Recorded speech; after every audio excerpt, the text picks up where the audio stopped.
Welcome to this presentation in which we're going to discuss national origin discrimination. So let's begin. As always, please follow along with your study guide or your PowerPoint and take notes, but don't feel like you have to write down stuff on the slides because, again, you have access to that information. Also be on the lookout for things that I highlight in my slides. Those are my notes, things that I've told myself beforehand, hey, Groover, be sure to talk about. And so those are good indications that those are topics that I would likely give you test questions over, or something along those lines. In this lecture, we're going to cover information about our population, talk about kind of in broad terms what a national origin claim looks like. We'll talk about English-only policies and national origin discrimination type claims. We'll also talk about the OFCCP claims. Of course, these come up in the context of affirmative action where a private employer is a government contractor. And we'll also talk about IRCA, the Immigration Reform and Control Act, and talk about how that interacts with a national origin discrimination type claims. And finally, we'll talk about Section 1981. So let's begin. No big news here. We are a diverse culture and country. It's one of our strengths, but it also can be a source of tension in the workplace. We're going to be focusing on two statutes, and I have one in green, which is the first one we're going to talk about, which is Title VII, the Civil Rights Act of 1964. We'll also talk about another category or another statute, which is the Immigration Reform and Control Act of 1986. We're going to talk mainly about the green bucket, Title VII, but near the end of the presentation, we'll switch over to the red bucket and talk about IRCA. These are the main two statutes in our area, and so it's a good idea to kind of keep track about whether we're in the land of the green bucket or land of the red bucket going forward. Those are two good organizing principles for this topic. As you can see, we have a diverse population. We, in both the Hispanic population is growing, and also other aspects of our population is increasing, both because of sometimes higher birth rates and sometimes higher immigration rates. National origin discrimination claims are the fastest growing category in Title VII. And so that likely will continue as the population demographics shift over time. Eventually, in the not too distant future, the majority race in our country, Caucasians or whites, will become they'll still be the largest single group, but they will be a minority majority, meaning less than half of the population will fit into that category. In Texas, that will happen faster than it is in other places. So that is definitely a future that we will all be participating in. Let's talk about national origin discrimination in broad terms. Title VII specifically prohibits national origin discrimination within the employment context. That means that we can't favor someone with a particular national origin over somebody who has a different national origin. When we were talking about race discrimination in another module, we talked about and compared it to national origin discrimination. It's important to keep straight that national origin, I guess I shouldn't have said, here, let me see if I can make that change here. Is it going to work? It is going to work. Okay, so this AL shouldn't be here. I apologize. That's my bad typing. National origin is distinct from citizenship. Let me give you an example. Let's say that my ancestors came from Nigeria. I was born in Canada and I have immigrated to the United States. We'll say that I am not a citizen of the United States, but I'm a resident alien. Well, my citizenship would be Canadian, even though my national origin would be Nigerian and Canadian. So citizenship can be distinct from national origin. Let me give another example. Let's say that I grew up in the United States, was born in the United States, and immigrated to Spain and became a Spanish citizen. Well, then my citizenship will be Spanish, but let's say I don't have any ancestry in Spain. So you could argue that my national origin is not Spanish. Let's say I come back to the United States, and under those circumstances, let's assume I had surrendered my U.S. citizenship. I would be a Spanish citizen, but my national origin might be, maybe my ancestors were from Mexico originally. Well, Mexican would be not my national origin under those circumstances. So it's not synonymous with citizenship, although they certainly can go hand in hand. If I was born in Romania and my ancestors are from Romania, then I'm going to be a citizen of Romania as well as my national origin being Romanian. The IRCA, the Immigration Reform and Control Act, was an effort by our Congress to take care of two issues. One was to address the concerns about unlawful immigration into the United States in the 1980s. And so there were controls put on employers. In the past, while our borders were monitored for people crossing without the correct documentation, entities that employed people who are not documented were not directly sanctioned. And so this was a change. And so now employers could be held responsible if they employed somebody who wasn't a citizen. And they were in fact required to confirm the eligibility, not just citizen or someone eligible to work. Certainly it's not restricted just to citizens. I apologize for that. So now employers were required through the I-9 process to confirm the employment eligibility of every single employee that they hire. So that's the control on unlawful immigration that IRCA was designed to have. But there was another flip side which said you can't discriminate based upon national origin. So for example, an employer can't say, well, Bob, your last name is Garcia and you have a Spanish accent and you look like you are from south of the border because of your hair color and skin color and eye color. And so I'm not going to hire you because maybe you're here unlawfully. But when Ted shows up at the interview and Ted is African American, he doesn't have a Spanish accent, the employer goes, well, Ted, I'm delighted to hire you because it's very unlikely that you are an illegal alien because you have an American accent and you are of African descent. And so you can see how that concern was one of the things that was motivated the Congress to say, well, even though we want employers not to hire unlawful people who are here unlawfully, we don't want people who employers might think there's a greater chance might be unlawful. We don't want employers to just say, no, we're not even going to consider you out of fear that perhaps you are here unlawfully. So the employer can't say, well, we prefer people that don't have an accent or have an American accent, let me put it that way, or we prefer people who are Caucasian or Asian or African American over people who are Hispanic, because again, that would be a type of discrimination. Now you might say, well, why do we need IRCA? Because we already have Title VII and that prohibits discrimination. In some sense, you're right, but of course you have to have at least 15 employees for Title VII to kick in. This anti-discrimination part of IRCA begins with 4 employees. So you can see from the 4th to the 14th employee, IRCA provides some protection, although it's a little bit different than the protection we have in Title VII. I'm kind of getting ahead of myself here, though, so let's back off on this topic because we're, again, focusing on the green bucket first. We'll talk about the red bucket later on. Okay, so national origin. This is a definition we could use. An individual or his or her ancestors' place of origin, as opposed to citizenship, or physical, cultural, linguistic characteristics of an origin group. Here's another example, and in fact, there's kind of a famous case of this situation. There was a man whose ancestors, actually not his ancestors, his parents, were from Eastern Europe. They had immigrated from behind the Iron Wall. They were of the Jewish faith, so they were Ashkenazi Jews. They wanted ideally to get into the United States, but the quota system was full at that time, so they immigrated to Peru. They had, we'll call him Bob. They had a son named Bob.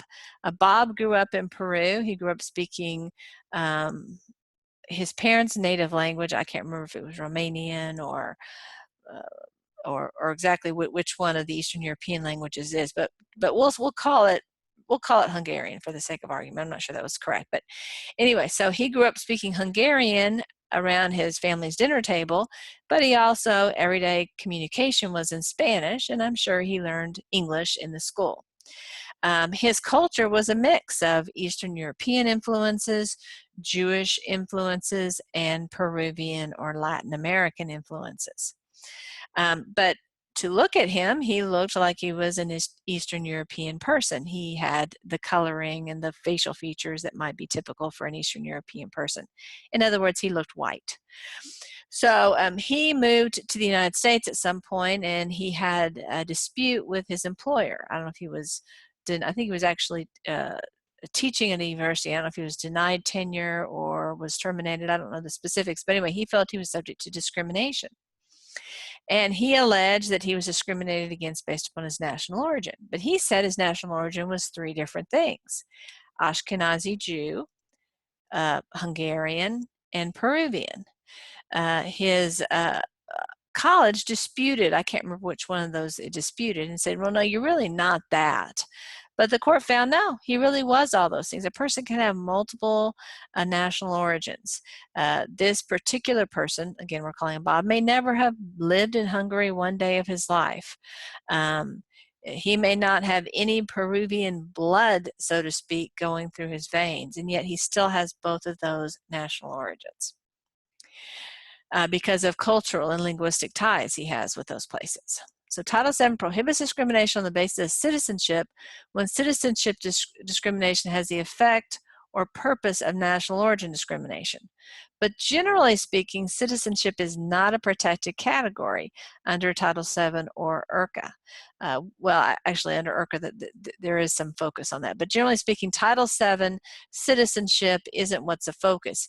It's about national origin. Now, of course, if an employer is using citizenship as a proxy for national origin, for example, it says, well, we're not going to hire Mexican citizens, but we'll hire Canadian citizens. Well, perhaps that citizenship requirement is being used with respect, really, to say we don't want to hire people whose national origin is Mexican. The right to speak one's native language when the employee is bilingual is not a characteristic of Title VII protection, because it's not an immutable characteristic. If I am bilingual, if I speak, we'll say French and English, I don't have to speak French on a particular day, and I don't have to speak English on a particular day. It's not something that is genetic with me or cultural with me. So the right to speak one's native language in the workplace is not something that Title VII necessarily protects. We'll talk more about English-only policies in a little bit. So let's look at how broad that national origin idea is. And we've talked about some of these ideas when we were talking about race, and we'll see they track pretty closely. So one is marriage or association with a person of a particular national origin. And this could be, say, through adoption, or even through a roommate or a romantic situation.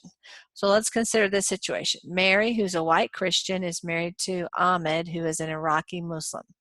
Mary has been subjected to verbal abuse almost every day due to her husband's ethnicity. Mary has a national origin discrimination claim under Title VII, clearly because she's being harassed. Of course, harassment, again, is a subcategory of discrimination. And of course, it's based upon, we'll assume, the national origin of her husband. Or it could be based upon the religion of her husband, probably, or perhaps a combination of those two, because we also have associational religious claims as well. Another category that's protected is membership in or association with an organization seeking to promote that group. For example, LULAC or La Raza for Hispanic individuals. The NAACP, perhaps for African American individuals, although African American isn't a national origin category, but that would apply under the race discrimination category. So organizations that are culturally specific. Even if perhaps I am not Hispanic, but I choose to associate with individuals with this organization and I'm subject to some type of disadvantage because of that, that could be protected activity. It's not lawful to conform one's hiring to the preferences of customers. We talked about this with respect to race discrimination. If we allowed customers' biases to affect who can be hired, then we wouldn't make much progress in the area of race discrimination. And the same applies in national origin discrimination. One situation that comes up sometimes is that a restaurant or some other thing is trying to create a certain experience in their facility. And so they might say, well, gosh, when people go to an Asian restaurant, they're expecting to see Asian servers. That's part of the event to kind of go into this other world. And if they're being served food by somebody who looks like them, it's quite a bit less of an adventure, so to speak. But that's not a lawful reason. Now, of course, you can require that the servers be very expert in the food being offered so they can make good recommendations, that their pronunciation is relatively authentic. Those types of things you can require, but you can't insist that, in the Chinese restaurant, that the servers actually be Chinese or actually be Asian. Many times, Asian restaurants and other categories of restaurants will employ members of the family. And so obviously in that situation, very likely members of the family are going to have the same national origin or ethnicity. And so that's fine under those circumstances to choose to employ people from your own family. But you can't just say, we only want to hire people outside of our family who happen to be of this racial group or this ethnic group.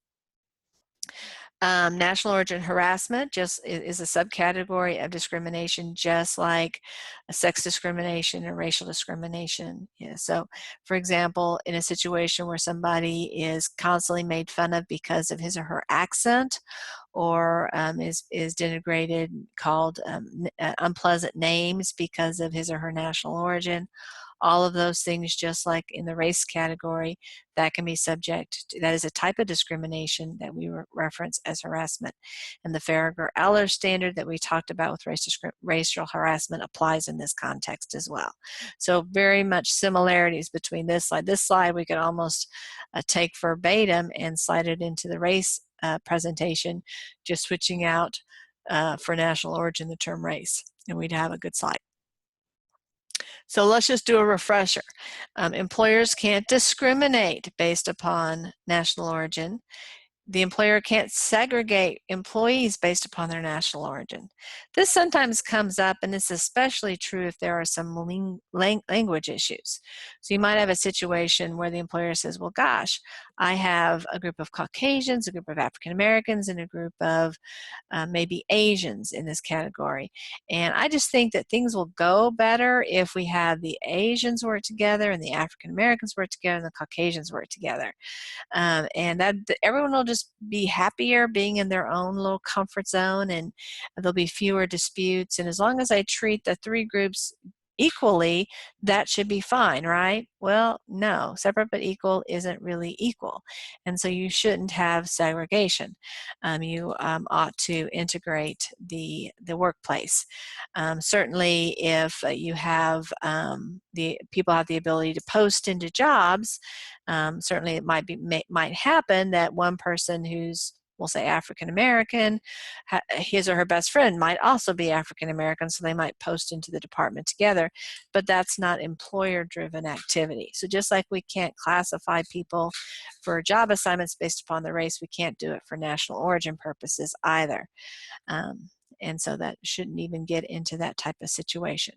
And again, we can have harassment claims we've already talked about. We also can have retaliation or oppositional claims. This is when somebody complains about either national origin discrimination or national origin harassment, and then because of the complaint has some negative action happen.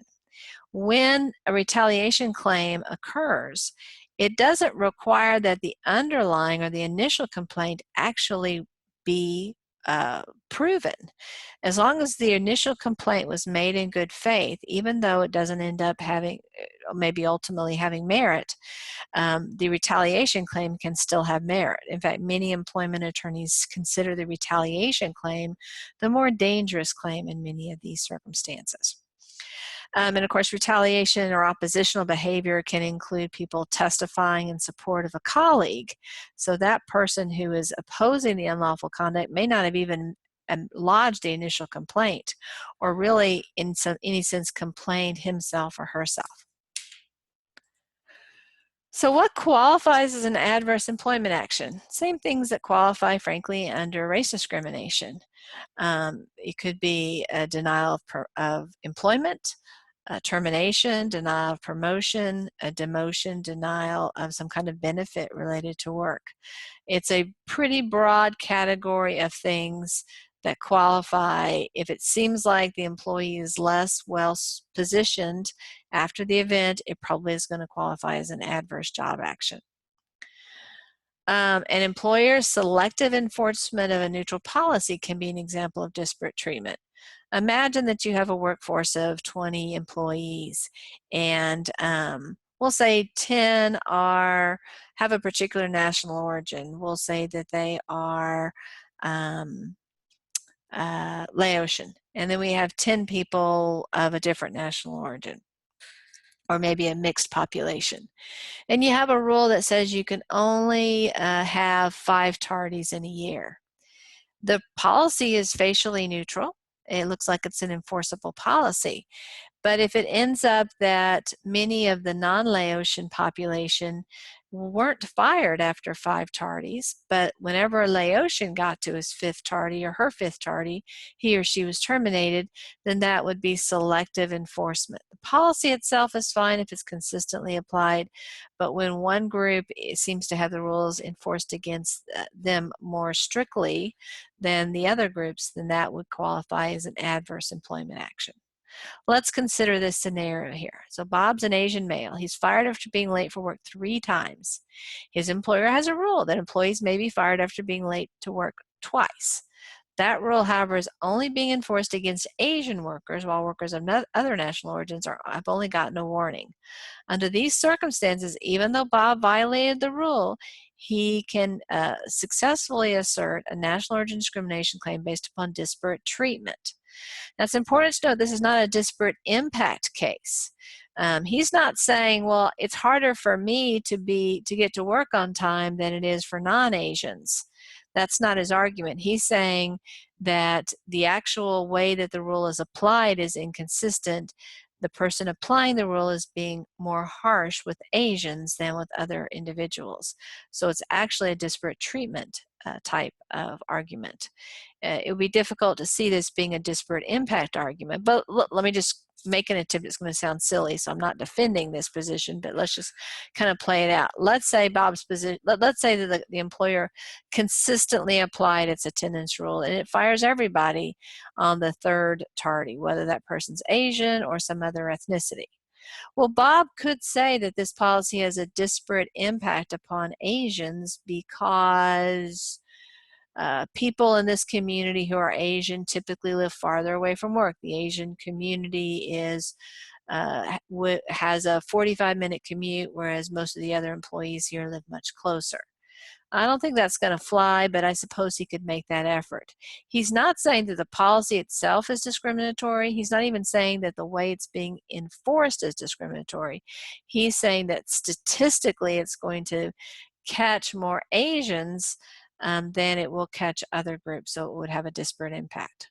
Maybe that could be argued. I don't think so, though. Disparate treatment is probably the way to go under this type of fact pattern. Doesn't mean you can't advance a disparate impact claim, but that's not the one to do it. Okay, let's consider the issue of job assignments. We already talked about the issue of segregation, but let's consider how that plays out in an actual scenario. So we have this hospital that employs 5 workers of Middle Eastern descent in its maintenance department.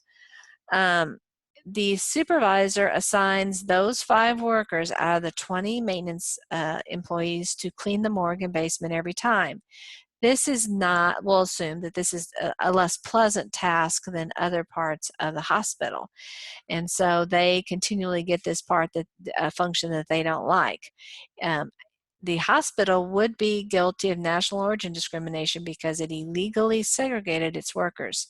Even if the workers themselves couldn't prove that it was, more difficult work or something along those lines, simply by keeping them apart from the other workforce, that would be a disparate treatment and an adverse employment decision.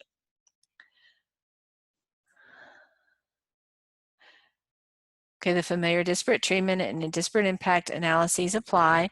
Let's do a refresher, I know for the 400th time, but let's do it anyway for prima facie case. What does the employee have to prove to open the door to the claim? Well, the first thing is that he or she is a member of a protected class. In other words, he or she does have a particular national origin. All of us have some type of national origin. Many of us have more than one. But in this case, the plaintiff is saying, I have this particular national origin. As you can imagine, they almost always meet this standard. The second thing is that they were qualified for the position. Again, very, very likely they'll be able to say that. Most national origin discrimination cases are termination cases. So the person had already been assigned to do this job. So this is pretty easy to be satisfied as well. The third one is that an adverse action happened. Again, most of these cases are termination cases. If you're fired, yes, you have an adverse employment action. So the first three are pretty darn easily satisfied. It's pretty rare that a plaintiff doesn't have these three in the pocket. The one that is a little bit trickier is the final one, that the job that the person lost, either because they weren't hired or they weren't promoted or they were terminated, whoever got the job that is at issue, if that person has a different national origin, then that would be the fourth piece in the puzzle of prima facie case. So let's say that my national origin is, we'll say it's Brazilian, and I was replaced by somebody who has European ancestry. Well, then I would be able to prove this last item. Now let's imagine that I am, let me change things up. Let's say I'm Nicaraguan and I'm replaced by someone from El Salvador. I don't know that you could, I mean, certainly they're different countries, but and maybe the cultures are sufficiently different that someone might oppress somebody from Nicaragua and not somebody from El Salvador. But that might be harder to prove since they're both Central American countries. So somebody who is outside that class, you'd want to look kind of closely at the circumstances if it's a person pretty close. There can be other types of evidence. This is the most common one that it advances, and it's definitely satisfies the prima facie case. Remember, after the prima facie case has been established, then the employer has the ability to present some reason for the action that has nothing to do with the national origin of the plaintiff. And then finally, the plaintiff has that third step. The plaintiff can show that the reason offered by the employer is a mere pretext. Let's talk about language fluency, okay, because this can come up. The issue can be, is this person fluent in English? Or it can be, is this person fluent in a different language? So let's consider this situation. Henri, who runs a French restaurant, wants his diners to have an authentic culinary experience. He says, it's not just my food, I want them to feel like they're in Paris. So thus he wants to recruit qualified individuals of French origin for his restaurant. Henri may be able to avoid a claim of national origin discrimination and still limit the job to individuals of French origin by showing that an applicant's ability to speak fluent French and understand French cuisine are bona fide occupational qualifications. All of that is true, but does the person actually have to be from France? It could be that I lived in France for 5 years and became fluent, and I'm a foodie. I know French food. I don't have a drop of French blood in my veins. Maybe I don't ethnically even look French. Maybe my ancestors were from Japan, and so I am Japanese in terms of my national origin. I would still be very qualified to be a server in Henri's restaurant. Now, most likely, if Henri requires the speaker be fluent in French, understand French cuisine, most likely most of the servers are going to have significant ties to France, but of course many people who live in France are from North Africa and other parts of the world, so they may not look like the stereotypical French person. And so Henri would not be able to say, well, I want to have a Caucasian French person who's fluent in French and understands French cuisine, and I am not willing to hire an Algerian person who immigrated to France and who speaks French with a perfect French accent. He would not be able to discriminate on that basis lawfully. So the national origin is the place of birth. So if I am born in Germany, even if I don't have a drop of German blood, you could say that my national origin, or one of my national origins, is Germany. Then my ethnic characteristics or origins, let's say, 300 years ago, my ancestors immigrated, perhaps because of slavery, from West Africa. I don't know what particular part of West Africa they were from. I just know because of the history, it's likely that's part of the world they were from. I myself don't have any cultural ties directly to that part of the world because it's such distance in time, and unfortunately my ancestors were not permitted to keep their culture alive. So I would have physical appearance characteristics, but I don't necessarily have cultural characteristics. On the other hand, one of my ancestors is from England, and in our family we have we drink hot tea, and we like to have crumpets, and we like to have clotted cream, and so we do have some characteristics of the English culture, although to look at me, a person might say, well, most of her ancestors are probably from Africa, given her skin tone, for example. So those are some things that can play in. So the important thing is to keep in mind that national origin can encompass lots of different aspects of a person. Okay, so let's consider this scenario. Chen Tao is an employee of Chinese origin, and she works as a salesperson. Her supervisor, Bob, persistently refers to her as Charlene instead of Chantal.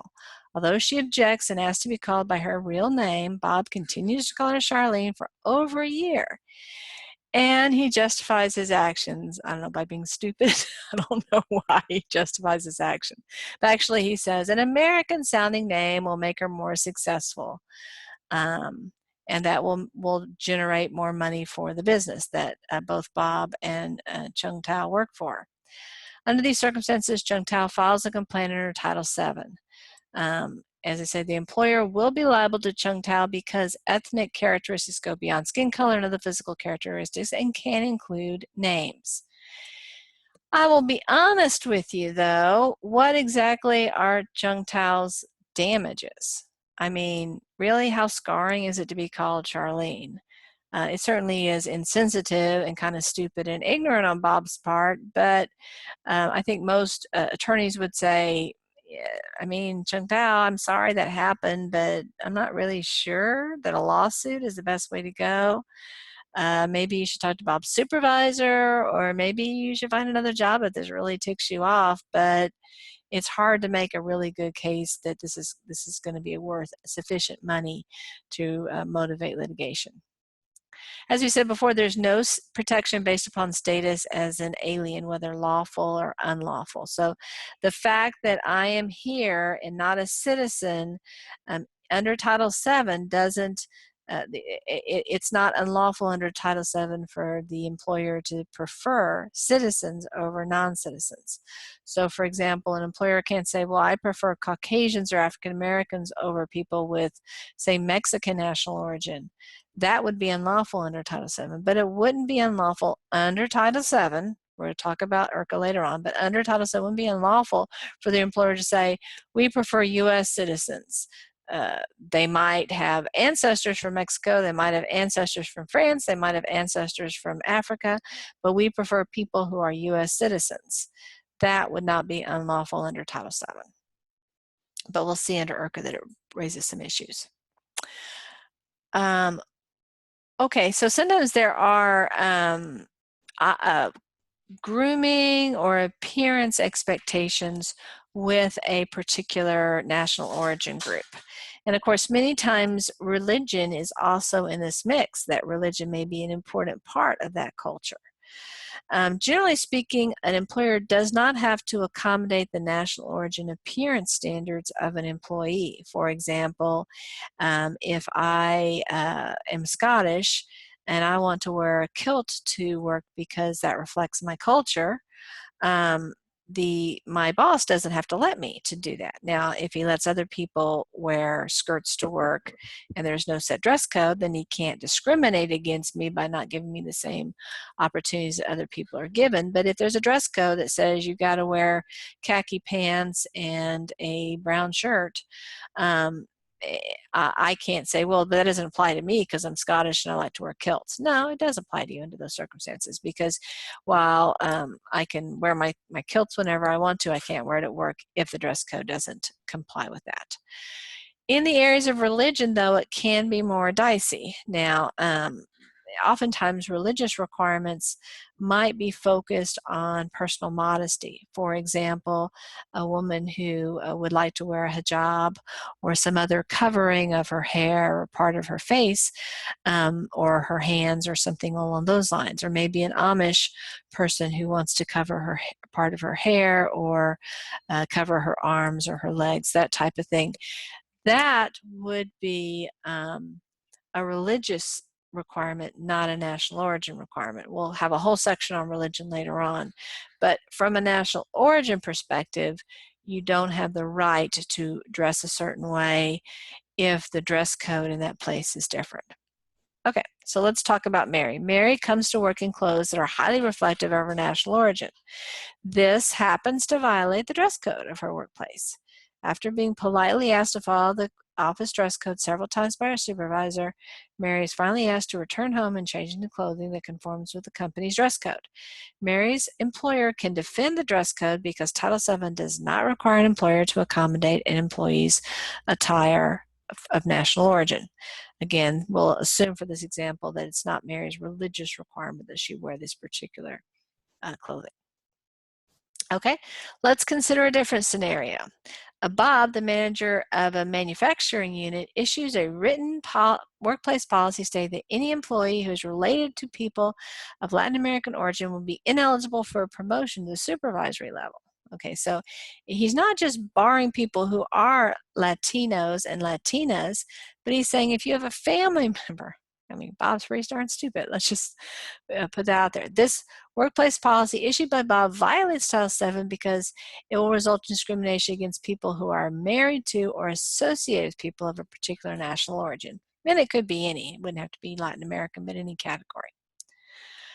Okay, here's another example. The Maori tribe is an Aboriginal tribe from New Zealand. So Bob is a member of this tribe. He is seeking to become a deputy sheriff in Collin County. He has moko tattoos, which is part of the Maori tribe customs to have these tattoos, and many times they are on the face. They can be elsewhere as well. He has these tattoos to reflect, his pride in his culture. Per the dress code, though, in Collin County, and I'm making this up, I don't know if this is true or not, but we'll assume it is for this case. Sheriffs are not allowed to have any visible tattoos, and Bob is told, hey, you're going to have this tattoo removed before you can become a deputy sheriff. Collin County can defend itself against this claim because this is not a religious thing. I don't know enough about the Maori culture to know if there are religious components to it or not. If there are, then the answer might be different. But if this is purely a cultural identification, then Bob would be ineligible to keep those tattoos. Now, of course, if the tattoo was, say, on his chest or his back, then he could cover those tattoos. Under those circumstances, I would say if the Collin County were to say, well, you can't have any tattoos on your body, even those that you can easily cover, then I think Title VII would probably say no. If the world can't see his tattoos, that's really none of the world's business. And so obviously a facial tattoo you can't really cover. I guess maybe with a beard or something, but a tattoo like this, you really wouldn't be able to cover except with getting the tattoo removed. I guess possibly with some makeup or maybe a bandage if it were smaller, but something like this probably not. Let's talk about BFOQs. BFOQ stands for Bona Fide Occupational Qualification. It is possible to have this for a national origin situation. For example, let's say that you're needing to hire someone who is a citizen of a particular country because you want this person, part of the job is going to be to deal with that particular country and have a certain type of relationship in that in that country, and as a practical matter just can't be accomplished unless that person is a citizen. He or she isn't going to have the ability to move around the country without that citizenship authorization. That wouldn't be a very common situation, but I could imagine that the facts could develop in such a way that that will qualify as a bona fide occupational qualification. An example is, and this one, this is an example that the textbook uses. I don't love it, but I'm going to put it out there. So a Japanese subsidiary that prefers to hire Japanese nationals, meaning people from Japan, based upon the unique requirements of international trade. I don't know why they'd have to be Japanese to be involved in international trade. So I don't really agree with that, because after all, customer preference is never a BFOQ. We had the example of the oil company that's doing business in Latin America, and they weren't allowed to prefer men over women because of customer preferences. So I think national origin would fit in the same category. So I don't really like this aspect, but it was in the textbook, so I thought I would put it up here. Different perspectives. Code Z was something developed by the EOC after 9/11. After 9/11, naturally there was lots and lots of changes in our culture and in people's perspectives on these issues, and one of the things unfortunately that happened was that some people took out their frustration and fear and anxiety on people who were not responsible for 9/11, but who might have shared a language or a religion or a regional place of birth with individuals who were responsible for 9/11. It sounds kind of silly that that happened and continues to happen, but reality is that some people do express their frustration and feeling in ways that are not tremendously logical or reasonable. So as a result of 9/11, the number of Middle Eastern just national origin claims dramatically increased. So an employer can't put more security checks, for example, on somebody who might be from a part of the world that is associated with terrorism. So here's an example. Abdel applies for a job as a bus driver with the Lovejoy Corporation. Abdel's employer is worried that it might not be safe to allow someone of Middle Eastern descent, such as Abdel, to drive a bus full of people. Therefore, Abdel is asked to submit to a more stringent background check than other applicants. Under these circumstances, Abdel can advance a national origin discrimination claim because he was treated differently because of his ethnicity. Again, in this situation, it's hard to see exactly what Abdel's damages would be unless the more stringent background check pops something up that causes Abdel not to be hired. That could be a pattern. But if he passes the more stringent screen, it's certainly offensive that he was put through it, but it's somewhat difficult to see exactly how that's going to result in monetary damages. Having said that, it would be foolish for the employer to have a double standard in that way. Let's consider this case. This is an appalling case. I like to talk about it because it happened in Conroe, not far from here at all. In this situation, the plaintiff in this case was Mohammed Rafiq, and he was born in India. He was a Muslim, and he sold cars in Conroe. Conroe is, I guess, about 50 miles north of Houston. It isn't quite a suburb. It's a little bit past the Woodlands. Anyway, his co-workers called him Taliban and Arab and urged him to go back to his country. Now, of course, his country was a predominantly Hindu country, India, so really that wasn't tremendously relevant. Anyway, he was ultimately discharged. Well, he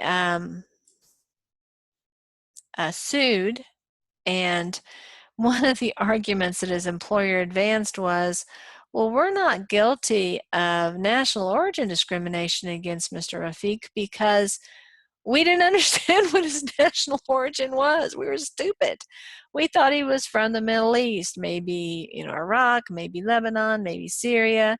We were too stupid to know where he was from, and so we were assuming he was from one of those countries, and that's why we were being a jerk to him and discriminating against him. But in fact, he was from India, and so because we were discriminating against something that wasn't even true about him, we're not guilty of national origin discrimination. As you can imagine, this argument is a deeply, deeply stupid argument and was not a winning argument. It is not necessary for the harasser to know which national origin group the individual belongs in order for there to be national origin discrimination. So stupidity is not a defense to national origin discrimination. Let's talk about English-only policies. This is probably the part of the national origin topic that is different conceptually in a material way from the other types of discrimination protections that we have in the law. So let's talk first of all about facility with English. You know, there's lots of different levels of facility. There are people who are completely fluent in English, have a U.S. accent, can read and write and speak colloquial English. That's kind of one extreme. The other extreme is somebody who has no understanding of English, even very simple words. And then along that continuum are all the different points. People who are very fluent but have a thick accent, people who can get themselves understood but might be making grammatical errors and might speak slower or more haltingly, or people who can speak well but can't read, or people who can read well but can't speak, people who can understand but can't speak, or people who can speak but can't understand spoken English, all different combinations of those things along that continuum. And so navigating this can be quite tricky. It's not an on-off switch. You speak English or you don't. That's, there's a whole line of levels that you can have. Let's talk about the issue of an accent. Generally, the law says the issue with accent is, can the person be understood? We don't care if their accent isn't pretty. We don't care about that. We care about when they speak, do others say, oh yeah, I know what he means, or I know what she means. So the question is, does a foreign accent materially interfere with the job performance, making the speaker difficult to understand? If that's the case, if the speaker isn't able to easily be understood by others, well, then that is a material factor that the employer can consider. But if it's simply that the accent isn't pretty, isn't lovely, isn't the popular accent nowadays, the employer can't consider it. So let's say, an employer is saying, well, we'd love to have some nice British accents here, or some French accents. And a person who applies has a Japanese accent. His accent is noticeable, but his English is very understandable. The employer can't say, well, yeah, but we prefer this nice French accent over this Japanese accent. No, that would be national origin discrimination. Now, if the French person's accent was very heavy, or the Japanese person's accent was very heavy, and the employer preferred the accent that was more easy to understand, maybe lighter, that would not be national origin discrimination. Okay, so let's consider the scenario. Okay, we'll say Bob is a math teacher, or Sarah is a math teacher. She's discharged because although she's fluent in English, she has a very thick accent, and her students find it difficult to understand her, and so therefore they don't learn the math that they need to. That would be a scenario. Now you might say, well, why do they hire a math teacher who isn't understandable? That does raise some problems, and Sarah would be able to say, well, gosh, I mean, my accent hasn't gotten worse. If anything, it probably has gotten better. That it would be a hurdle that the employer would have to explain why they hired this person to begin with. Fluency in English is defensible only when it is required for effective job performance. Now, I mean, many jobs require that you be able to speak English, understand spoken English, read English, write English, all those things. Those are not unusual skills. But let's imagine that I'm a janitor. Do I really need to be able to read English or write English or speak English or understand English? Probably not. I might need to know a few emergency words or things along those lines, but for the most part, if I am a speaker, my language is something else, I can still you know, run the vacuum cleaner, I can still dump out the trash, I can still clean the bathrooms, even though I'm not speaking English or understanding English. If I want to be a secretary, yes, I'm going to need to know English to be able to spell English and write English and read English and understand English spoken. If I want to be a salesperson in a department store, obviously I need to speak English. So many jobs require it, but not every single job requires it. So let's consider the idea of an English-only policy. There was a period of time where these were very, very popular to at least to kind of talk about.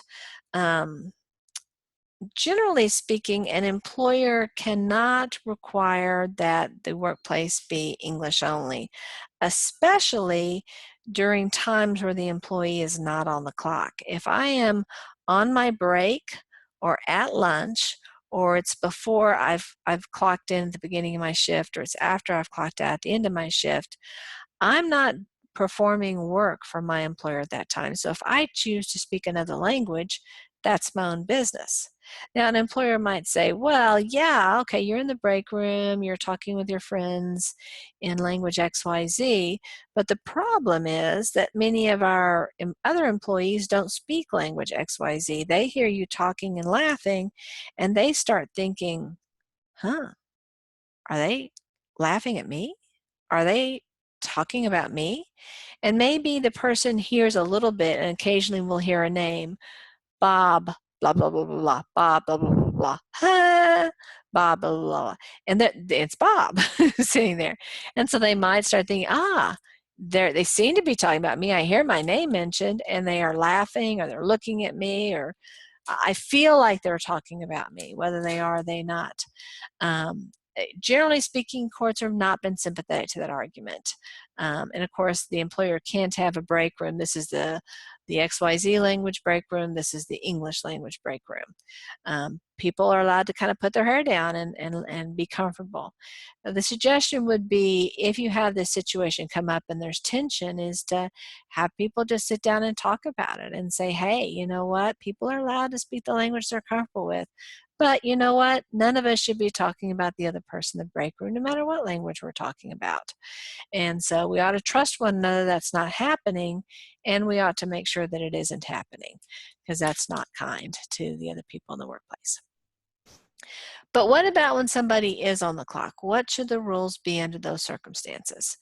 Generally, if there is customer impact, it is permissible to require English. So let's say that you hire, I'll give you, this is an example from JCPenney. Some certain stores in certain parts of the country might have a very large population of people who speak a language other than English, the customers who come in. I'm thinking specifically of a store in a mall in the Miami area that receives lots and lots of customers from Latin America, and also from Florida, whose first language, whose preferred language is Spanish. And so the policy that store has developed is that the sales employees approach every customer in English and say, you know, may I help you, or whatever.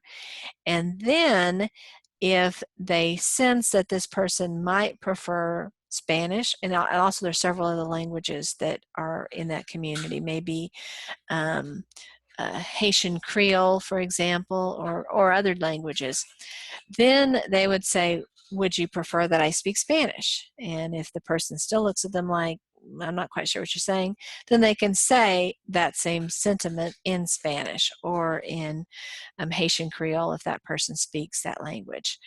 That's a pretty common approach to have. Now, obviously, let's say I'm an English-only per employee, then what I might do if I'm sensing this person would like a different language is I might say Espanol or something like that. And if the person seems to think, yes, that's what I want, then I might call the switchboard to get a bilingual employee to come and assist this particular employee. So that's one way of handling it.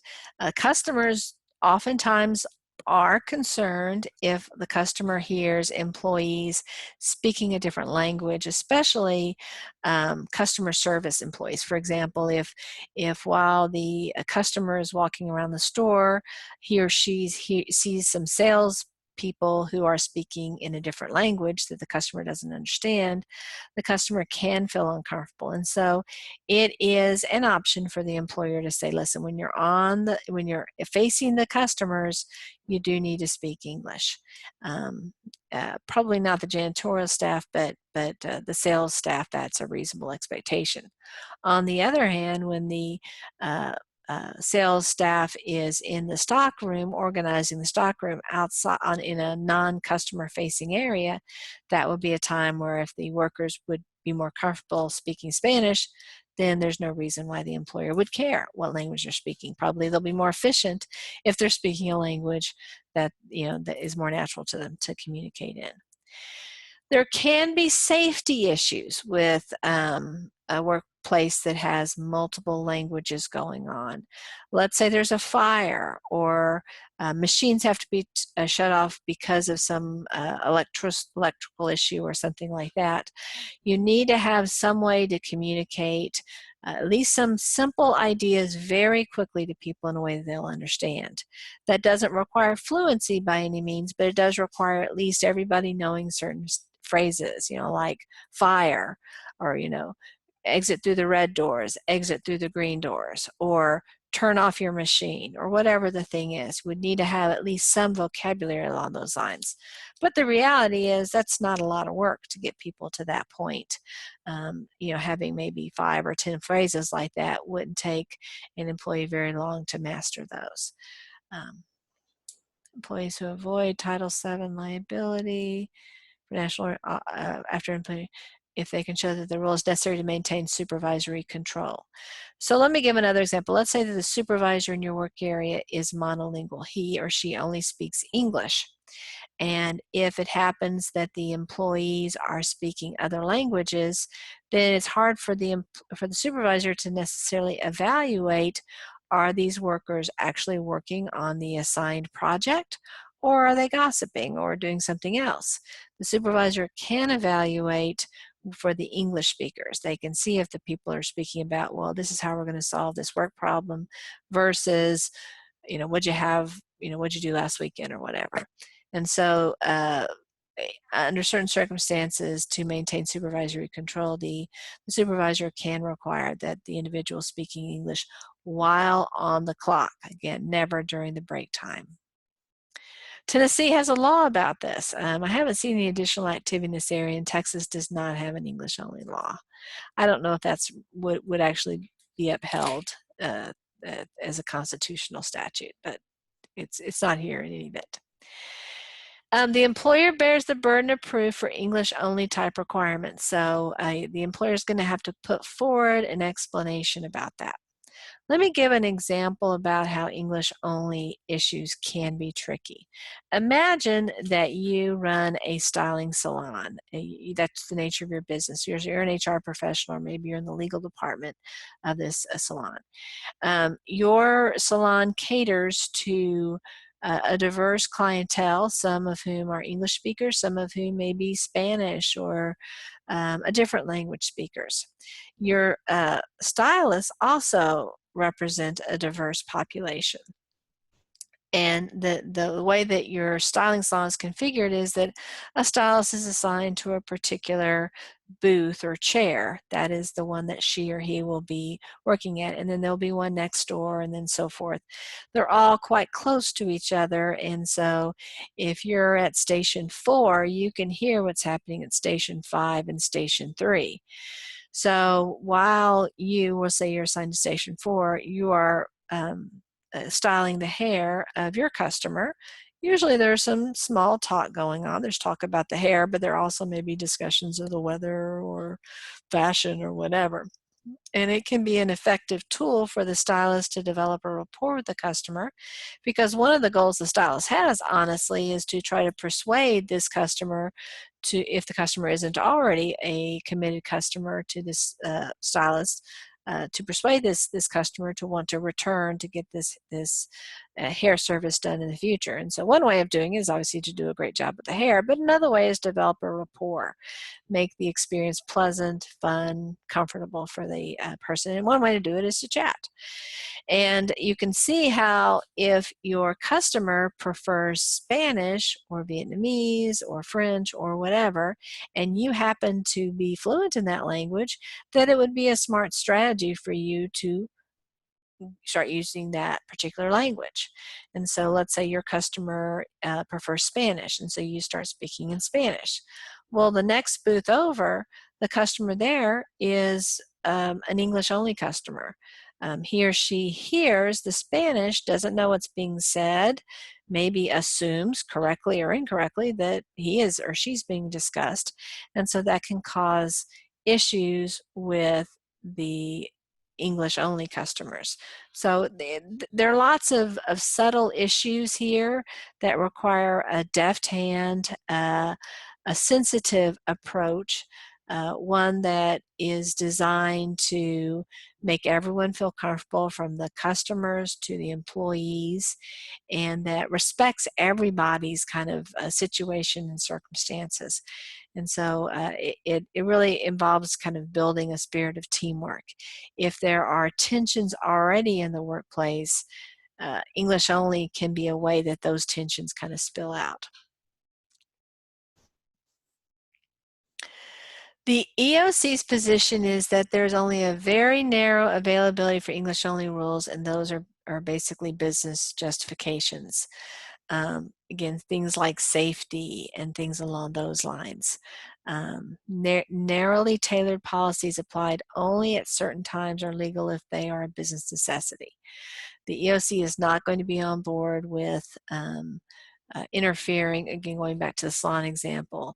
If the salon says, oh, you can't ever speak Spanish, even if the customer wants it, the EOC would say, wait a second, no, there's no business justification for ticking off your customer who prefers to speak Spanish.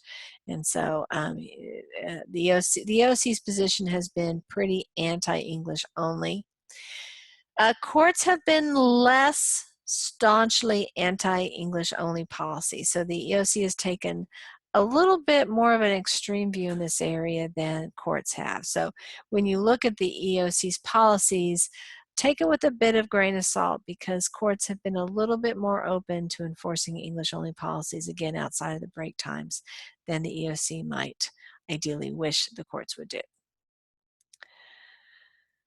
Customer factors such as English only on the sales floor and the ability for customers to understand the language being spoken are usually considered justifiable business reasons. Fluency, at least conversational skills, so that the supervisor can give instructions and learn what's on the subordinates' minds, as well as safety issues, are also concerns. Maybe the word fluency isn't the best word here, because you probably don't need to be fluent to be able to communicate to your supervisor. You might be able to have a coworker help you communicate, or things along those lines. But being able to communicate some way with the supervisor obviously is a reasonable expectation. So let's talk about harassment, national origin harassment claims. Again, when we talk about harassment, this is the same idea that we have with sexual harassment and racial harassment. Obviously, we don't have the sexual component in national origin harassment. This is when so what we'd see in this case is when somebody is being picked on because of their national origin, maybe being referred to in a derogatory, offensive term. You're from this part of the world, you're a blankety blank. There's offensive terms for so many different parts of the world. I'm not going to share any of them, but those terms are the types of things that you would think about. When I was growing up, the part of the world that I was living in at the time, there was a large Polish community, and there were many, many offensive jokes about people whose ancestors were from Poland, many jokes about supposedly they weren't as intelligent, which of course was ridiculous. And there was a term that was used for people of Polish descent, very offensive term. That's the type of thing that could cause a national origin harassment claim. So what we see in a prima facie case for harassment is the behavior must be unwelcome. Well, it doesn't take a rocket scientist to know nobody wants to be harassed. So that's usually a pretty easy threshold to capture. Now, I suppose you might have a situation where the person laughs along with the jokes. I'll give you an example. This is a national origin claim, but some of my friends who went to Texas A&M University tell the best Aggie jokes. They like the whole dumb Aggie scenario, and they enjoy those jokes because they know they're not true. And so in that situation, I suppose there could be somebody who tells jokes on his nationality in the similar light. And of course, if he engages in it and other people engage in it, it'd be hard to say that when somebody else tells the same type of joke, it's unwelcome. But those are pretty rare circumstances. Most of the time, you're not going to have a lot of difficulty proving that it was unwelcome. It doesn't have to be frightening, although certainly frightening harassment would be clear harassment. It could just be unwelcome. For example, if I'm Polish and people are telling Polish jokes or using Polish terms, I'm not afraid, but it's rude. It's offensive to me. I feel very uncomfortable. I feel demeaned. That is the type of thing that would qualify as harassment. It has to be severe or pervasive. Of course, it can be both. Severe is pointing to how bad is it, and pervasive is about how often it happens. If it happens relatively infrequently, it needs to be really severe. If it happens frequently, it doesn't have to be as severe. It has to cause some level of job difficulty. It's interfering with my ability to perform satisfactorily. Maybe it's causing me a lot of stress at work. Maybe it's not permitting me to concentrate at work because of the abuse. And of course, there finally has to be some type of link that the employer has. And if the employer doesn't know about the harassment, say from coworkers, and I never complain about it, then the employer isn't going to be responsible. But if a supervisor is involved, or the supervisor is observing the behavior, or I complain about it to supervisor and the problem's not resolved under the Felliger-Ellerth test, then that would indicate that I might have a claim against the employer as well. The Felliger-Ellerth test that we talked about with racial harassment and we'll talk about with sexual harassment applies to national origin harassment, as well as all the other categories of harassment. Let's consider a couple of scenarios. Once in anger, Bob, who happens to be Tang's supervisor, told Tang that foreigners should stop seeking jobs in the U.S. if they cannot perform. Tang does not have a harassment claim based upon national origin because the incident, although offensive, does not create a hostile work environment because it's just one incident. It's offensive, and if Bob were saying this constantly to Tang, we'll say Tang has immigrated from China, for example. Certainly that's nothing that Tang would want to hear, but one incident like that is not going to be sufficiently bad that it would cause for a national origin harassment claim. Let's consider another example. Bob is a resident of a nursing home. He often makes ethnic slurs to Mary, who's a Filipino employee at that nursing home. So Bob is not an employer. He's not an employee. He is basically a client or a customer. Sometimes he complains that Mary is not qualified for a job and needs to be replaced. Mary reports these statements to her supervisor, but is asked to ignore Bob. And let's say Bob doesn't improve, and so the situation continues. The nursing home may be liable to Mary for national origin harassment because it took no step to stop the harassment.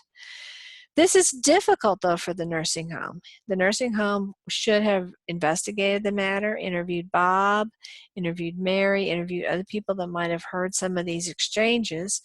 And if it finds that Bob is, in fact, harassing Mary, then it needs to counsel Bob. Hey, that's not okay. You can't talk to Mary that way.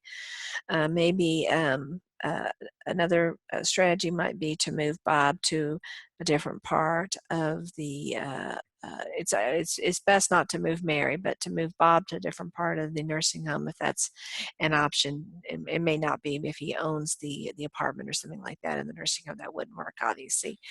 But maybe to assign a different person to provide support for Bob, that might be a way to address that. Obviously, somebody who's not Filipino under those circumstances. So those are some strategies that might be appropriate to handle this situation. But at the end of the day, is the nursing home going to be able to have Bob see the light? Probably not. And in fact, Bob might be experiencing some level of dementia or some other kind of medical problem, and that might be part of the reason why he's so unpleasant and offensive. And so, even if they are able to reason with Bob and gets through to him on one day, as his illness progresses, it may not be able to last. So if he really is, in the advanced stages of dementia, and he's really not able to exercise judgment, then it might be reasonable under those circumstances to just say, listen, he's lost his mind. He's just a child now in terms of his mental ability. Just don't worry about it. Just ignore what he's saying. But in this scenario, we don't know that about Bob, and so I would say that the nursing home should investigate it and at least attempt to address Bob's behavior. Okay, now we're going to talk about the OFCCP. The OFCCP is the Office of Contract Compliance. Okay, I'm not sure what I can't remember. Do I have the actual?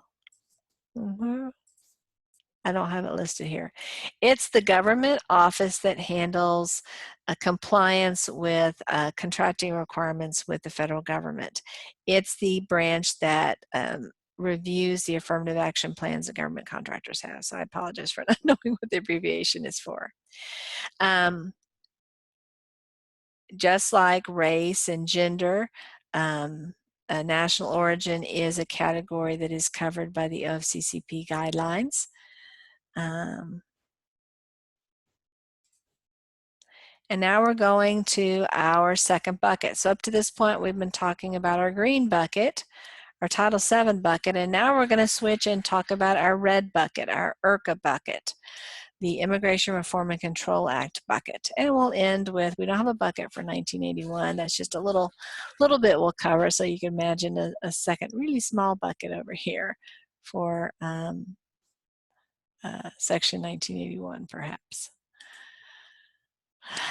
Okay, before we talk about IRCA, let's talk a little bit about a little history about defining the idea of being authorized to work in the United States. There are lots of different ways a person can be authorized to work. One way would be to be born in the United States. If I am born on U.S. soil, I am automatically a U.S. citizen, and as a result, I'm going to be eligible to work in the United States once I become of an age where I can be employed.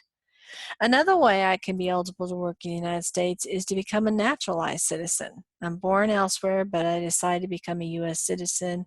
I follow whatever the requirements are for that process. I complete them. Now I'm a U.S. citizen, and clearly I have the ability to work here. So that's a second path.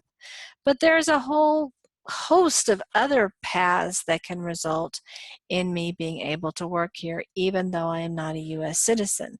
And that, again, there's several different categories for this, kind of beyond the scope of this class, to talk about all the different types of visas and other types of categories we can fall into. One category that is, I think, useful to talk about, though, is a permanent resident situation. And this is somebody who has a green card. And the term green card literally used to refer to the card that a permanent resident had that was, green. I've heard people tell me now it's no longer green, but we still use the term green card. And once you get the green card, you can stay here indefinitely, stay in the United States indefinitely. You aren't a citizen, you can't vote, you don't get all of the goodies of being a U.S. citizen. Maybe you don't want the goodies, maybe you want to continue to be a citizen of your country of origin. But you will have the continuous ability to work here unless something changes in your status. And so that in terms of employability, it's essentially as good as being a citizen. So the term green card does refer to a resident alien card, a permanent resident card, an alien registration receipt card, or a Form I-551, all of which grant permanent residence in the United States. So you don't, the important thing to keep in mind is green card equals permanent residence. And again, there are ways that you can work here when you have, say, temporary residency. It doesn't necessarily mean that you have to have permanent residency before you can work here. So even when you have a green card, it doesn't mean that every single job in the United States is available to you. For one thing, you can't be president. You can't even become president if you're a naturalized U.S. citizen. You have to be born a U.S. citizen. But there are jobs other than the presidency that you can not be eligible for if you are an alien. There are certain positions that by statute are required to be U.S. citizens, and that's fine. Legal aliens are often restricted from access to certain governmental posts. There can be even other jobs in the private sector that involve a certain type of security clearance. Maybe working for a defense contractor may require a level of security clearance that only U.S. citizens are likely to be able to attain, and that's okay. Certainly outside of government work, those positions are going to be few and far between. Let's discuss the political function exception. Under Title VII, the prohibition against national origin discrimination is subject to the political function exception. We didn't talk about this before, but this we did talk about how national origin does not equal citizenship. So under this political function exception as part of Title VII, it allows discrimination against a non-citizen when the position is intimately related to the process of self-government. So the mayor in a town, for example, a non-citizen might be excluded from being the mayor in that particular town, even though maybe he or she is very popular and would be able to win the popular vote in that particular jurisdiction. He or she can be excluded from that position. Okay, so let's consider the protections that IRCA provides, or first of all, the limitations that IRCA provides for hiring people who are not lawfully here.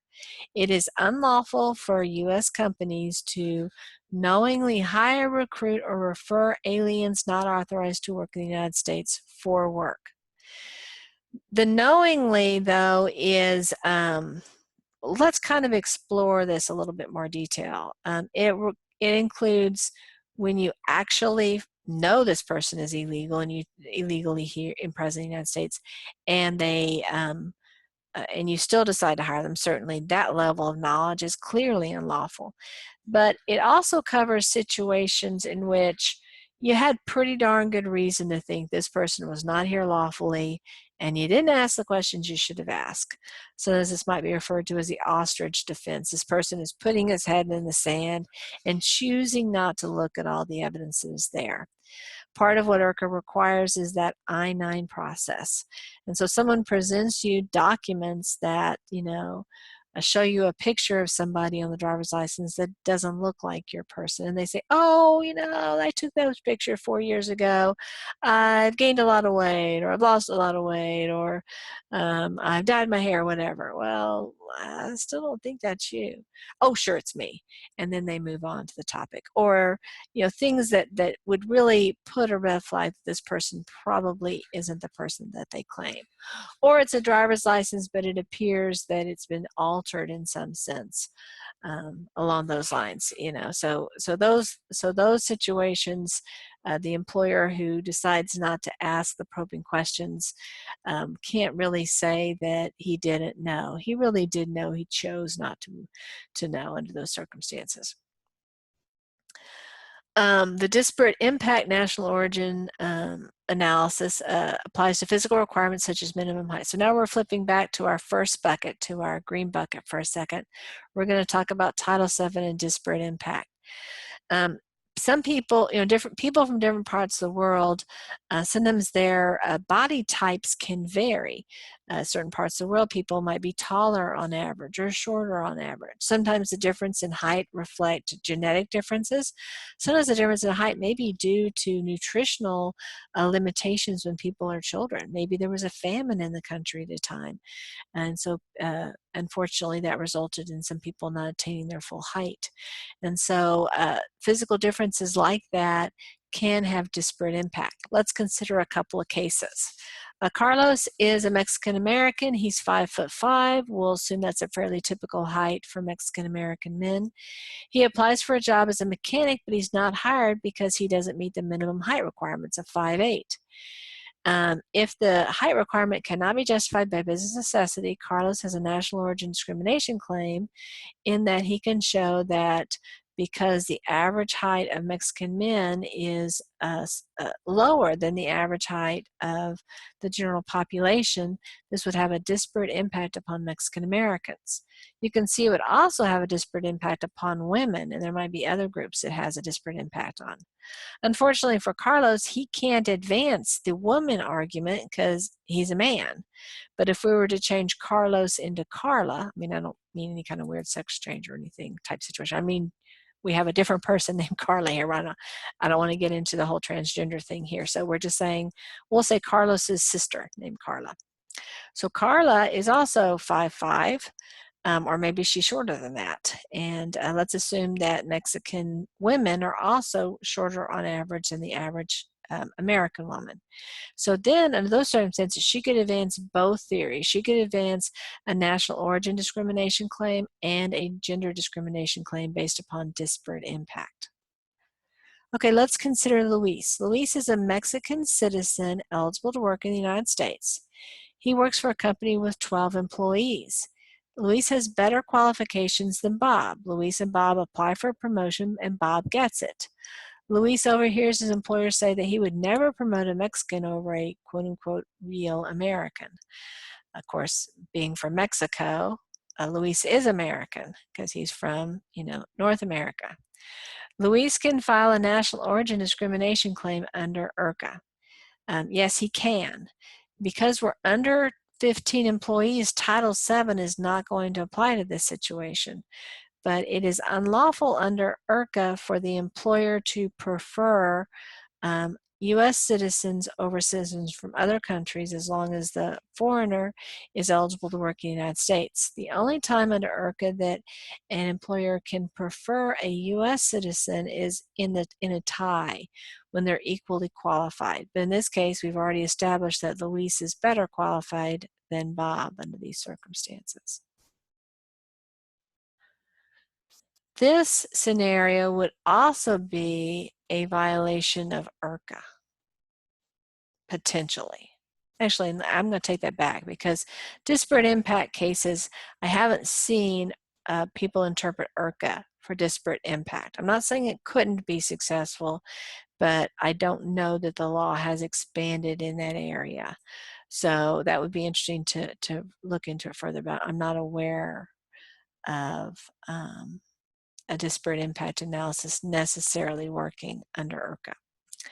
Unlike Title VII, IRCA requires that the adverse action be knowingly and intentionally discriminatory. So I guess it does exclude disparate impact. So in this case, the employer in the Luis scenario is knowingly and intentionally discriminating against Luis by preferring Bob, who is less qualified. But let's assume that this place of employment has only 13 employees. So Title VII doesn't apply. So the only way Carlos is going to be successful is if IRCA prohibits the action that Carlos is complaining of. But this, again, is not a situation of intentional discrimination. It's a situation for disparate impact, which means a facially neutral policy is being applied consistently, but it just has a statistically greater impact upon a certain group. So under those circumstances, IRCA is not going to allow Carlos to prevail when Title VII doesn't apply. So innocent or negligent discrimination is a complete defense to a claim of national origin discrimination under IRCA. Let's discuss undocumented workers. There's lots of different terms for this. They're politically loaded issues. A worker without correct documents, an illegal alien, undocumented worker, all of those potentially mean the same thing. Those are I'm going to use undocumented workers, though. I think that perhaps is the least emotional term to use under these circumstances. So what happens to an employer who employs an undocumented worker, someone who's not eligible to work, and yet the employer has chosen to employ this person? Well, there are both civil and criminal penalties under IRCA for employers who take those actions. And the employer is actually required to verify that all newly hired employees, I think it started in 1986, so on a particular date in 1986 or 1987, anyone hired after that date would have to demonstrate to the employer that he or she is eligible to work. And an employer who has a single employee has to follow this process, and it's the I-9 process. So if an employee has stayed with his or her employer since 1985, he or she would never have to have proven eligibility to work. But as you can imagine, that's not too many workers at this point. It's a lot of years. So the name for this form is I-9. I don't know why it's called I-9. I assume it's the form that was created right after I-8 and right before I-10. But I-9 is a very famous term, a very famous form out there. If a document submitted by an employee to comply with I-9 does not reasonably appear to be genuine, it seems to be a fake, then the employer is supposed to request support assistance from the INS to confirm the authenticity of the particular form. So let's go through a couple of scenarios here. So Bob hires an alien worker, Larry. And by alien, I mean not that he's from Mars, but that he is a citizen of another country.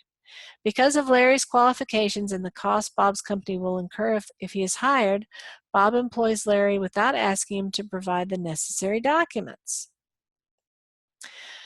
Under these circumstances, Bob will be held liable under IRCA for employing Larry without verifying his employment eligibility. This would be the case even if Larry is eligible to work, because Bob didn't ask the right questions. He can't pull out the I-9 that shows he asked all the right questions.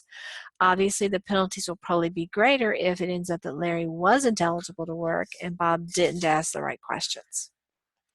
Let's look at the next scenario. Bob hires Francois, an alien working in the United States with the legal authority to do so. 1 month later, Francois loses his right to work in the United States. Maybe his visa has expired, for example.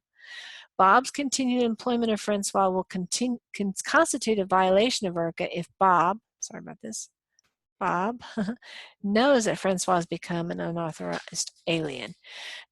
Many times the authorization that the employee presents has an expiry date on it. It is a part of the I-9 process that the employer document that date. And let's say the expiry date is June 7th. Well, you don't go to Francois on June 7th and say to Francois, present your documentation today. You probably start asking those questions at least a month in advance. Francois, your last day of working here will be June 7th unless you provide this documentation by June 7th. We can't extend you. We can't let you work on June 8th if you haven't provided documentation to support that. Be sure to get us the documentation in. Here's another reminder, Francois, you need to do this. I say a month ahead. It's even better to do longer than that, because even if Francois is super responsible, and so often individuals in this circumstance are, there can be incredible backlogs in getting the documentation. So Francois may try very conscientiously to get everything he needs, and the government may just take forever to get him the documentation. It may not be his fault at all. I have seen cases where people have done everything possible. I even had one case where somebody got a congressman to write a letter saying, please let this person continue to work. Sometimes very, very sad stories. There was a case where a woman who was from Canada was working. She had custody of her children who were U.S. citizens. She was divorced. Her former husband was a U.S. citizen. She got child support, but it wasn't sufficient to support herself and her children, and so she worked outside the home. Well, she lost her eligibility to work, not because she did anything wrong, but because the INS was so backlogged at the time that the documents she needed, even though she submitted them well in advance, it just didn't get processed soon enough. And so she was going to be out of work, unable to work, and she wouldn't be able to feed her family. She couldn't take her children back to Canada with her where she could get employment because of the custody situation. Her children had to stay in that particular U.S. state. So she was in this big quandary. I can't feed my children. The only way I can feed them is going to Canada. But if I do that, I have to leave them. And very, very difficult situation. I'm not sure what she ultimately did, but the employer said, I'm sorry, I wish I had a solution, but the solution can't be for me to continue to employ you when you don't have the documents that permit you to continue to be employed. My guess is she got a job where she's working unlawfully, at least for some period of time. Hopefully it worked out okay for her. Workers' undocumented status does not justify employment discrimination. So let's talk about this in a little bit more detail so this can make sense. Let's drill down in a particular fact pattern. So Omar is an undocumented worker, meaning he doesn't have the correct visas to work in the United States. But guess what? He's working in the United States. So one law is already being violated by the employer.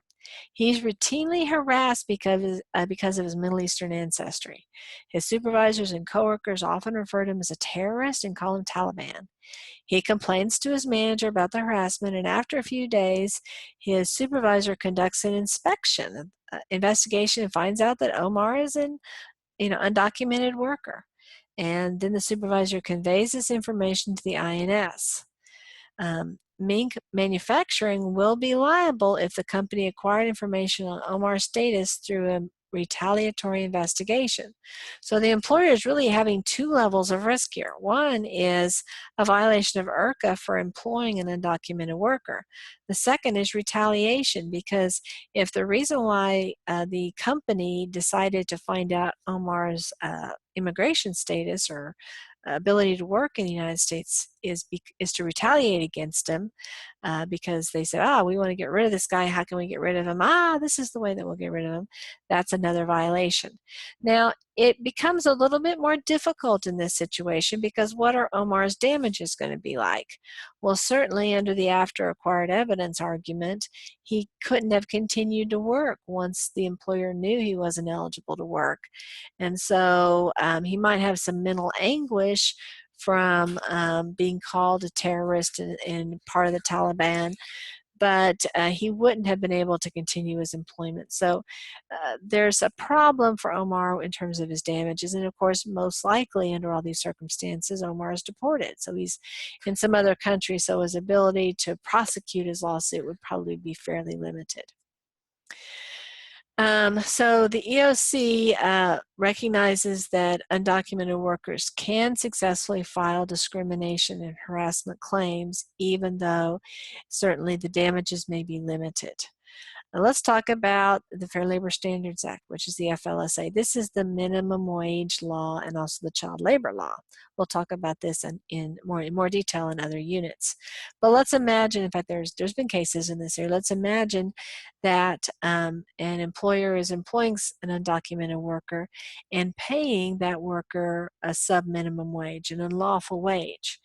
Well, the FLSA will say, yes, that's unlawful, that unauthorized worker is entitled to retroactively to the pay that he or she should have gotten. Now, going forward, there's not going to be pay because this person shouldn't continue to work because he is ineligible. But under the after acquired evidence rule, it's going to stop, any kind of back pay situation is going to stop on the date that his unlawful status is known. But for periods where he actually did work, pay could be adjusted upwards to whatever the lawful minimum is. We saw mentioned earlier about Hoffman. Let me just flip over here. We have the Hoffman Plastics case. Let's look at this case in a little bit more detail. So this is an NLRB case. This is the union organizing statute. National Labor Relations Board. Is the National Labor Relations Board authorized to award back pay for violations of the National Labor Relations Act to an undocumented worker who was unlawfully terminated from his employment? This was probably part of a union organizing a campaign. He was one of the ringleaders, so to speak, and he was fired. That's unlawful. The NLRA prohibits employers from discriminating against people who support the union. And so after he was terminated, it is learned that he was ineligible to work in the United States. Well, the U.S. Supreme Court said in 2002, so after IRCA has been in effect, that the National Labor Relations Board was not authorized to award back pay because to do so would violate IRCA's prohibition on the employment of aliens. So while it's still a violation of the law, the employer is still guilty of an unfair labor practice.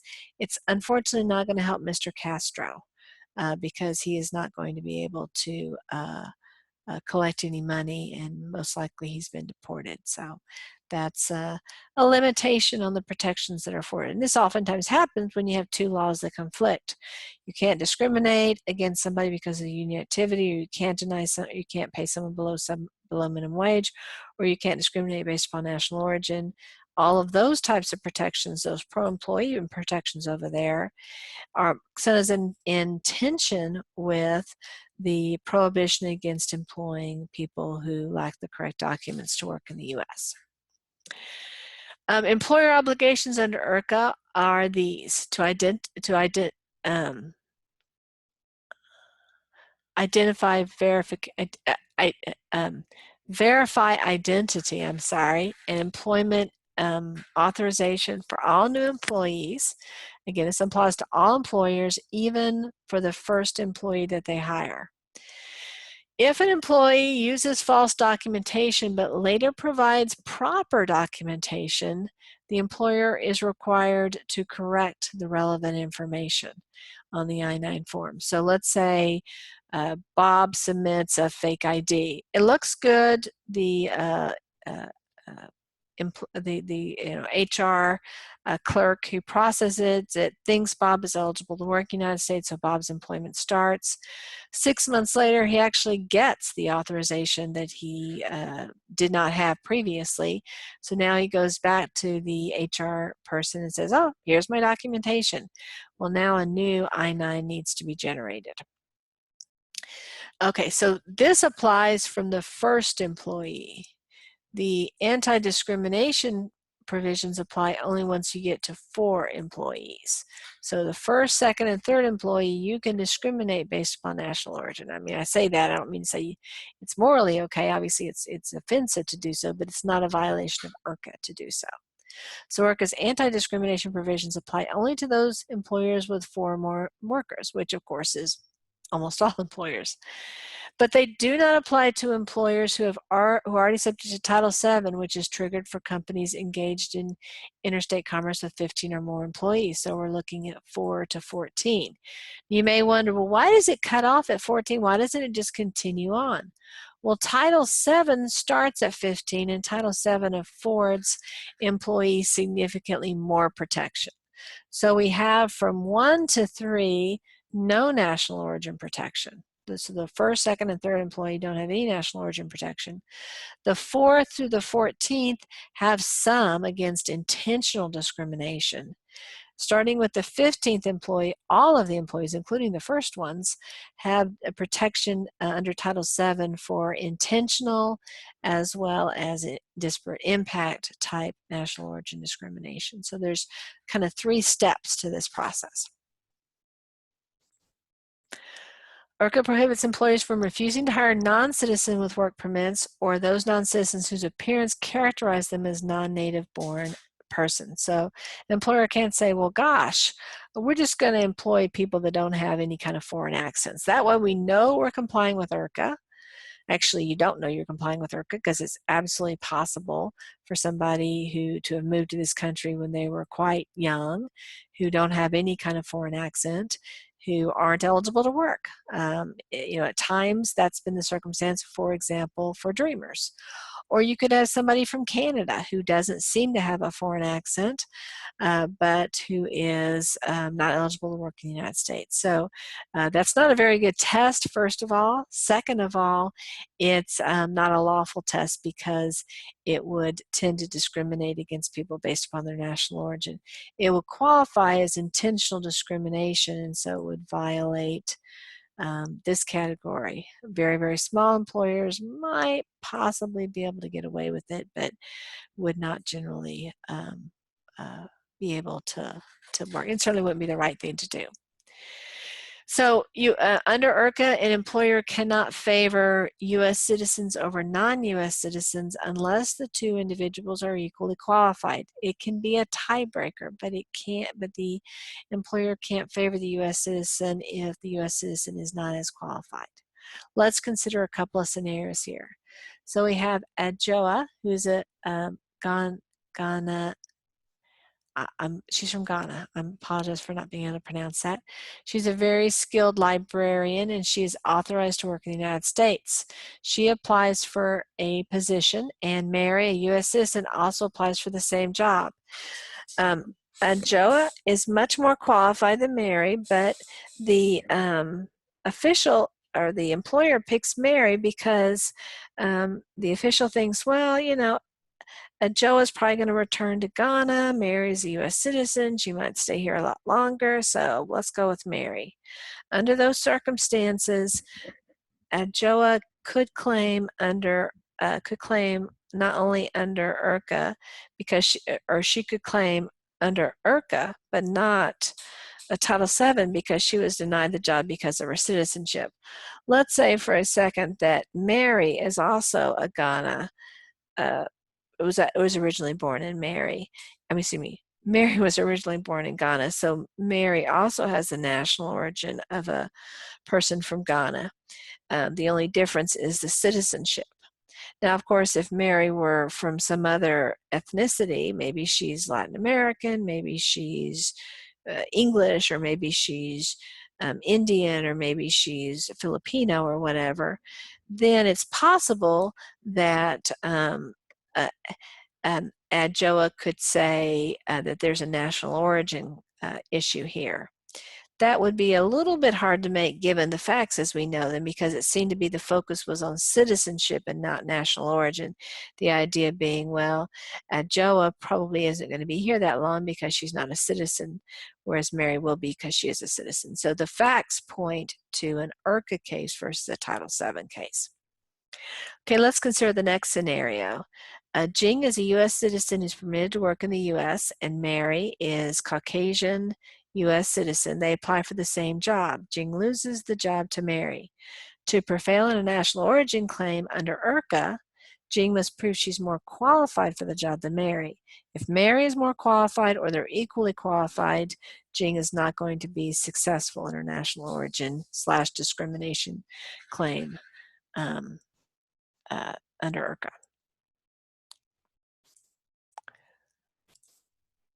Let's talk about acceptable documentation. This is what makes I-9 so tricky. We'll talk more about I-9s in a later module, but I'm not going to lie to you. If you are in HR and you are administering the I-9 program, it can be very, very tricky.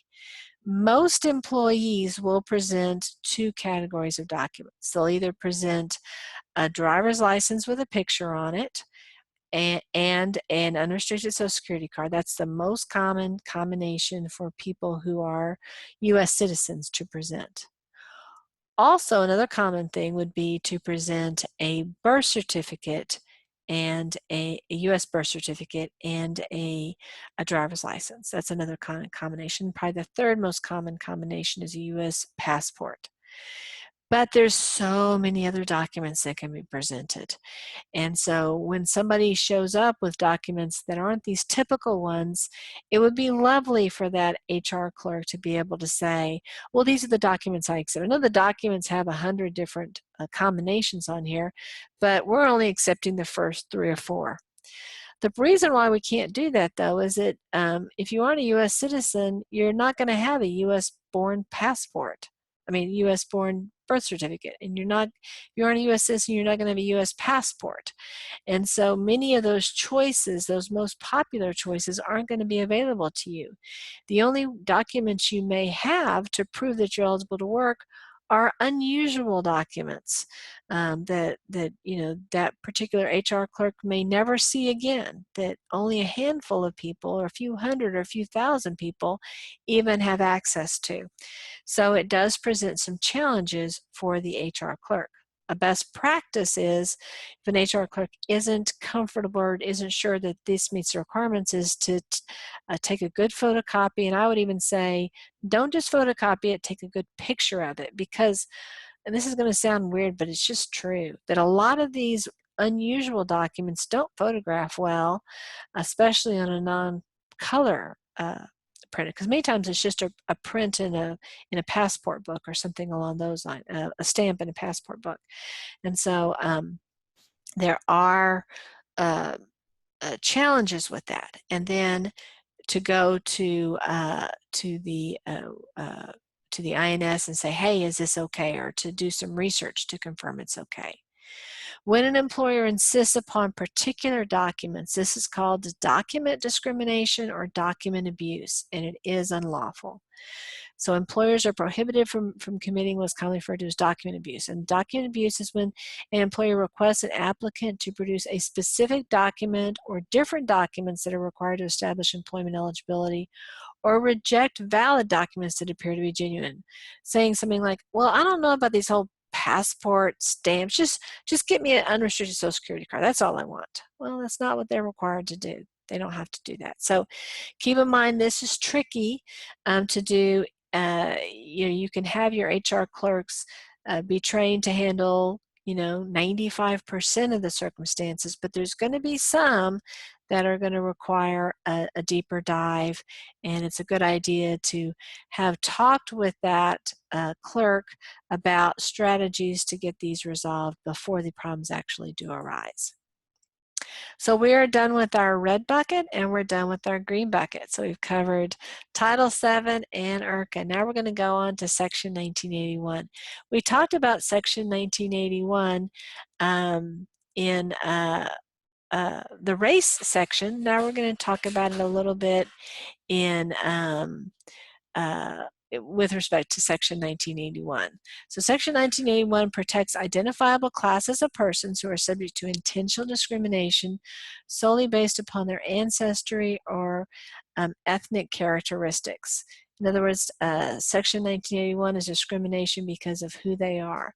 It doesn't, though, apply to things like age discrimination or gender discrimination or disability discrimination or things like that, but things related to their ethnicity, their ethnic group, their ancestry, their race. Those are the categories that are covered. So under the Civil Rights Act of 1966, and again that is Section 1981, that's the part of the statute that we're talking about. All persons within the United States have the same rights to make and enforce contracts, to sue, give evidence, and equal protection of laws enjoyed by Caucasian, in other words, white citizens. Section 1981 of the Civil Rights Act of 1866, and you can see this is a Reconstruction era statute. This section was amended by the Civil Rights Act of 1991, and we've talked about this before. We've talked about how it established the glass ceiling commission. We've talked about how it eliminated race norming in employment tests, and it also amended 1981 to extend the scope of that statute to cover more employment discrimination categories. So here's some concluding tips. Employees can file national origin discrimination claims even if they have simply been perceived to be of a particular origin. It may be a wrong conclusion. The person might not be Muslim, but he or she may look like somebody from that part of the world. And if they are being discriminated against because the perception is they're from that part of the world, it doesn't matter whether they're truly from that part of the world or not. Customer, client, or coworker preferences, comfort, or discomfort cannot be a source of a BFOQ, a bona fide occupational qualification. Well, I hope that this presentation has been helpful for you. If you have any questions, please reach out to me, send me an email, or even better, stop by my office hours and we can talk in more details. Thank you for your attention, and I hope you have a wonderful day. Take care.